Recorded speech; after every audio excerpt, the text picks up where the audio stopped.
Για μήνες τώρα, αυτό το ταξίδι είχε έναν μόνο προορισμό. Τον άνθρωπο. Πίσω από κάθε συνάντηση υπήρχε μια ιστορία. Σε ένα μήνα ακριβώς ήβρα μου σπίτι. Ένας αγώνας, κάποιες φορές και μια σιωπή. Σας ευχαριστούμε πάρα πολύ που μας εξυπηρετούν που δεν μπορούμε να μαγειρέψουμε σπίτι μας. Αυτό το ταξίδι δεν αναζητούσε χειροκροτήματα, δεν αναζητούσε κάμερες, αναζητούσε ανθρώπους και βρήκε κάτι πολύ μεγαλύτερο. Εμπιστοσύνη. Ένα διαμάντι να το κρατήσουμε, να το προσέξουμε, να μην χαθεί, επειδή κόσμος σαν την κυρία Στάλο πρέπει να πούμε 10 φορές ευχαριστώ τον Θεό. Πού υπάρχουν? Από τους ανθρώπους της πόλης και της υπαίθρου, από τους εργαζόμενους και τους επιχειρηματίες, μέχρι τους νέους, τις οικογένειες και τους συνταξιούχους.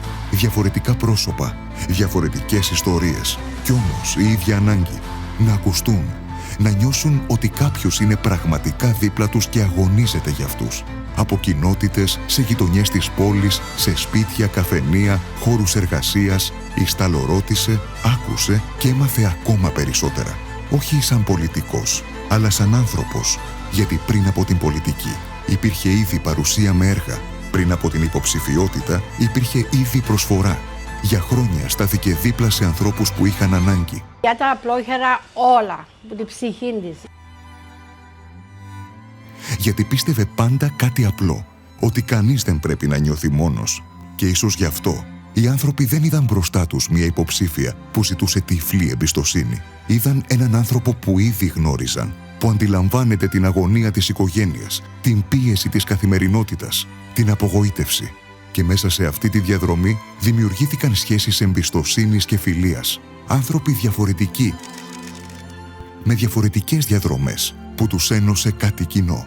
Η ελπίδα ότι η πολιτική μπορεί ακόμη να είναι ανθρώπινη. Και κάπου εκεί γεννιέται ένα όραμα, μια Λάρνακα και μια επαρχία που προχωρούν μπροστά με βιώσιμη ανάπτυξη, με ζωντανές κοινότητες, στήριξη της υπαίθρου και περισσότερες ευκαιρίες για όλους. Μια κοινωνία που προχωρά μαζί, χωρίς να αφήνει κανέναν πίσω. Σήμερα, η Στάλο Βονιάτη στέκεται μπροστά σας με τις ίδιες αξίες που μας δίδαξε ο ιδρυτής της παράταξής μας, Γλαύκος Κληρίδης. Αξίες που την καθοδηγούν όλα αυτά τα χρόνια. Ευθύνη, κοινωνική αλληλεγγύη και προσφορά. Πράξεις με συνέπεια, γιατί η κοινωνία δεν χρειάζεται πολιτικούς που απλώς παρατηρούν. Χρειάζεται ανθρώπους που αγωνίζονται για λύσεις και μπαίνουν μπροστά με ανιδιοτέλεια.